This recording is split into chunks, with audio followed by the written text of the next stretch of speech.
Well, hi. We're Dick and Betty Roemer. We're in Flat Rock, North Carolina, where we've been up in the mountains here for the last 5 years. And this is our backyard koi pond here. I always joke that the fish are Betty's and the filters are mine. It's a long story, huh? No, I've always had fish. I always joke and say my mom wouldn't let me have a puppy dog or a kitty cat, so I had fish because she could keep them in a bowl. And so we always had fish, but then we always wanted a pond outside to have bigger fish. So I got the kids to help me dig a hole and we made a pond. And this was 30 years ago, I guess. About 1977, I think. Long time ago.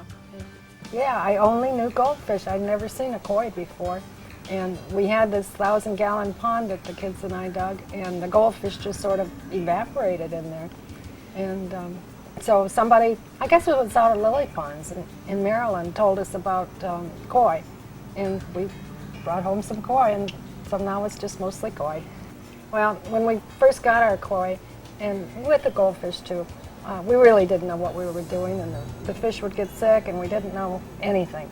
And this was a long time ago, and there was really very few books, and there was no way to find information.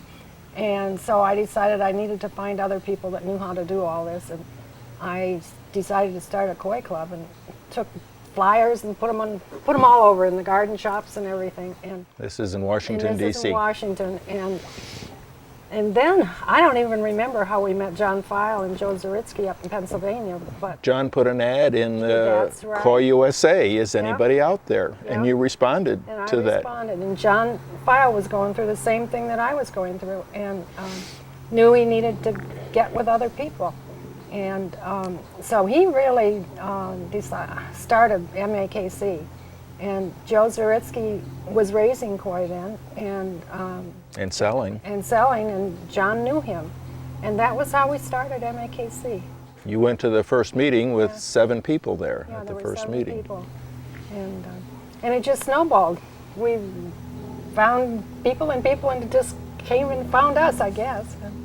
That was 1986 when MAKC started with 7 families. Yeah. And has now grown to be the largest koi club in the United States, with 5 chapters up and down the East Coast, and right now someplace over 1,000 families belong to the club. That first pond pretty soon got to be full to overflowing with koi, as Betty never met a koi that she didn't like and didn't bring home. And so I was able to convince her that there was not room on that lot to make the pond bigger, which she wanted to do, that 1,000-gallon pond. And so in Betty's style, pretty soon we moved to a new house and built our second pond, which was 14,000 gallons. And we lived there for 10 years, and then came up here to the mountains and built this 18,000-gallon pond here. This pond is 6 feet deep, and is built on top of a 4-foot-high foundation, so that it's 10 foot high over on the far side of the pond, out of the ground, and at ground level on the side closest to the house. Well, they say they had to build a 4-foot-high poured concrete foundation first that was 4 feet out of the ground over here, and really right at ground level over here. Well, that's because it's on the side of a mountain, and the back on the goes side down. of the mountain. Yeah. And then they came in with concrete trucks up at the top of the hill and a pumper up there, and pumped real concrete with aggregate and everything down here into this area. And then to meet the architectural requirements here, we had to put siding on the side of the pond over the insulation, same as what the house has, so it looks like the house. We've got 3 separate filter systems on the pond. It starts out with 3 aerating bottom drains, and each drain goes to a separate settling tank under the far end of the pond with a pump down there, and the water then is pumped up to bead filters in the shed around the corner over here. We found this additive Actually, Wayne Orchard had used it first, and it was based on Bert Ballou's book on how to build a koi pond that Koi USA sells.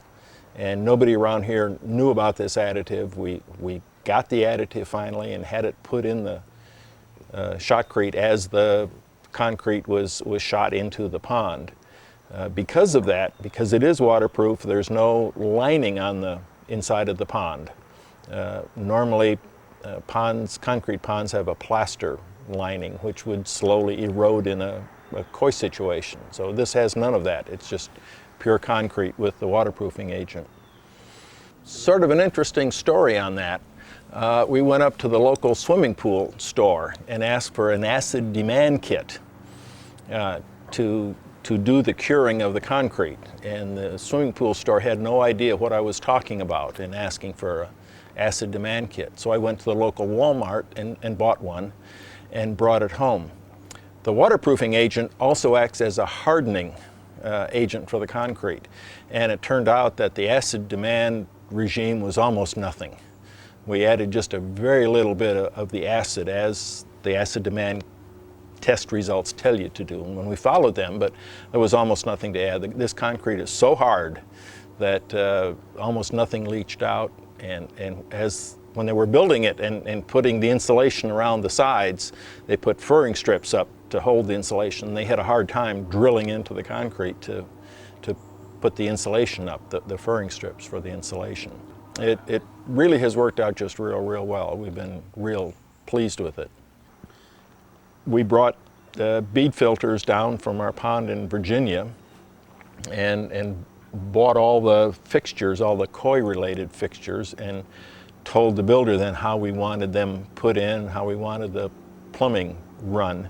We had the 3 aerating bottom drains, which are wonderful because the air comes up, creates a circulation, brings water up with the air, and that creates this kind of a circulation vertically in the pond, and that sweeps all the debris down into the bottom drain as the circulation continues. So this keeps the sweep, keeps the pond clean. All the debris goes into the settling tank where most of it settles and takes much of the filtering load off of the bubble bead filters, so they don't have to be cleaned as often as they would have without the settling tanks. Question on the air system. A way to turn off the air in an easy manner. And this allows the air to bypass the pond and turn off the air in the pond so we can get a better view of the fish when we want to do that. This just lets all the air come out here. This is just a tee off the air line between the air pump and the air stone, or the bottom drains. So when I close this, why that doesn't allow the air to escape, and turn around, you'll see it coming up. And I see you've got the line going up to the upper deck, so we can turn off the air from the upper deck when we're watching the fish from up there. I wanted to install electrical switches, but I wasn't able to capture the electric line before it got buried. I was able to capture the air line though, and run a tee off of it into here.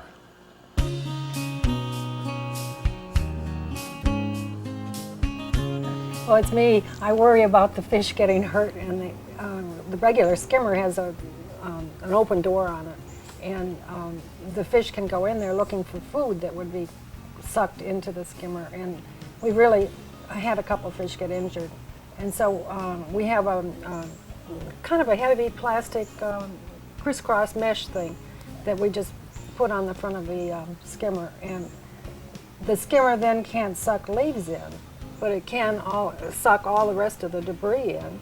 And when the leaves come, you see all the trees. We do have a lot of leaves, but they collect in the corners by the skimmer, and you can just take them out then. It's easy. But the fish can't get hurt this way, and it's a lot better. There's a skimmer in each corner of the pond, and again, a lesson learned from Wayne Orchard Pond. He has a square pond and only 2 skimmers in it. And he advised us that you really need a skimmer in each corner. And even though the skimmers can't collect leaves, because of the screen in front of the skimmer, it does collect all the dust and pollen and debris and dirt off the pond. So we feel it's very important to have them.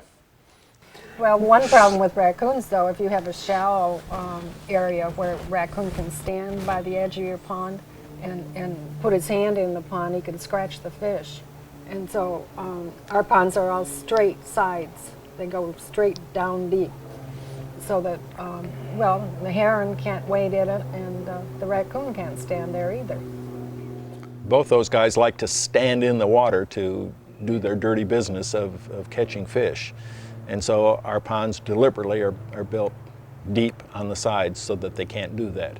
And we've not had any problems so far with raccoons harming the fish or herons harming the fish, or, knock on wood, the bears in our subdivision here from getting the fish either. When we first came down here to look for houses and we settled on this house, we figured out a way to have the ponds in the front yard.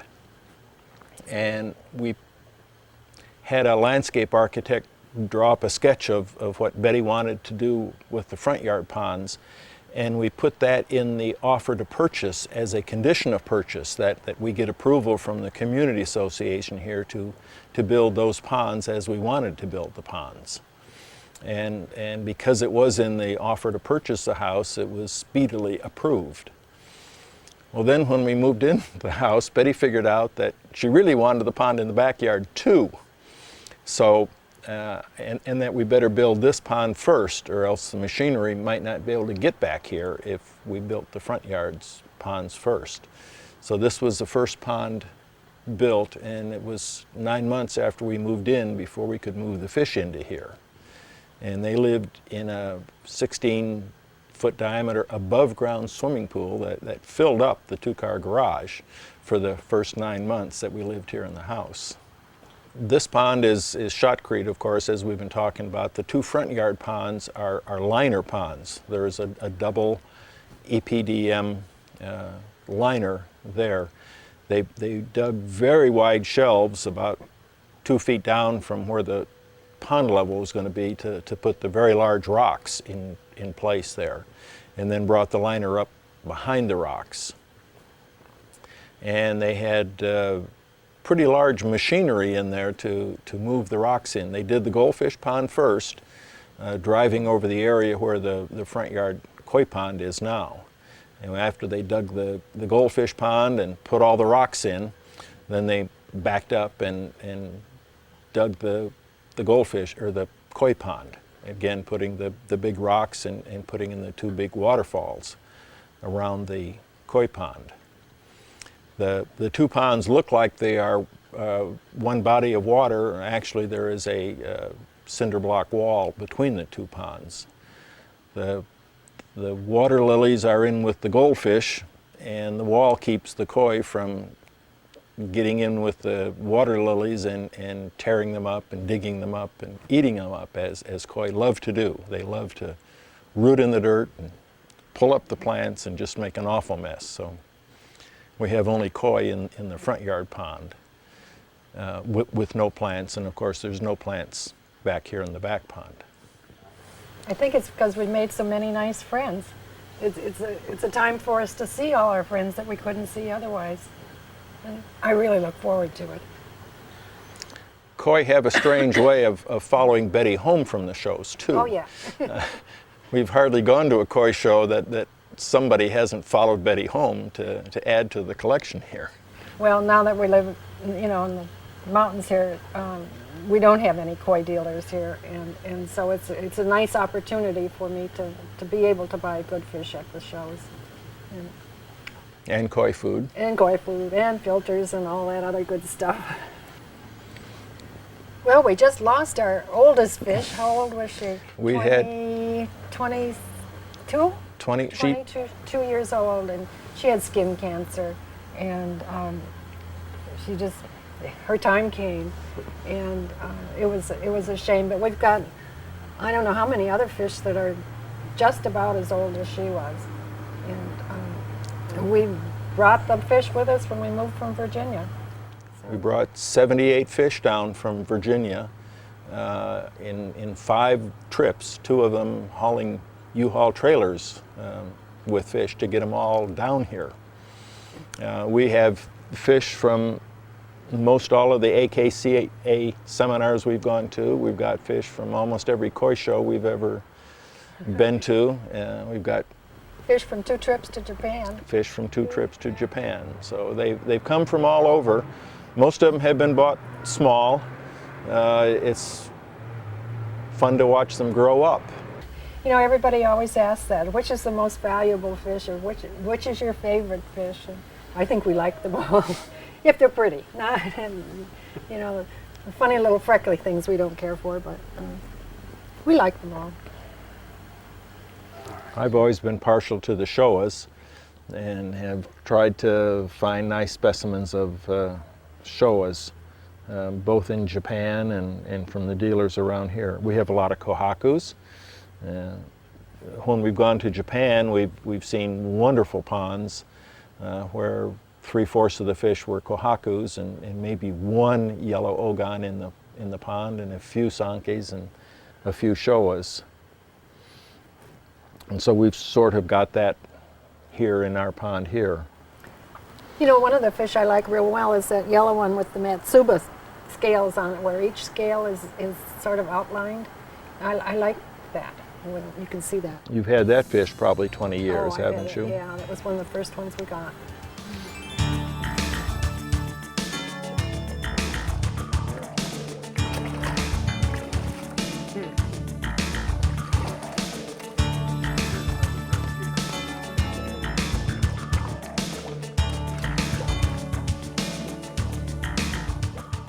So I made myself a handle. I close this so the settling tank water doesn't come out.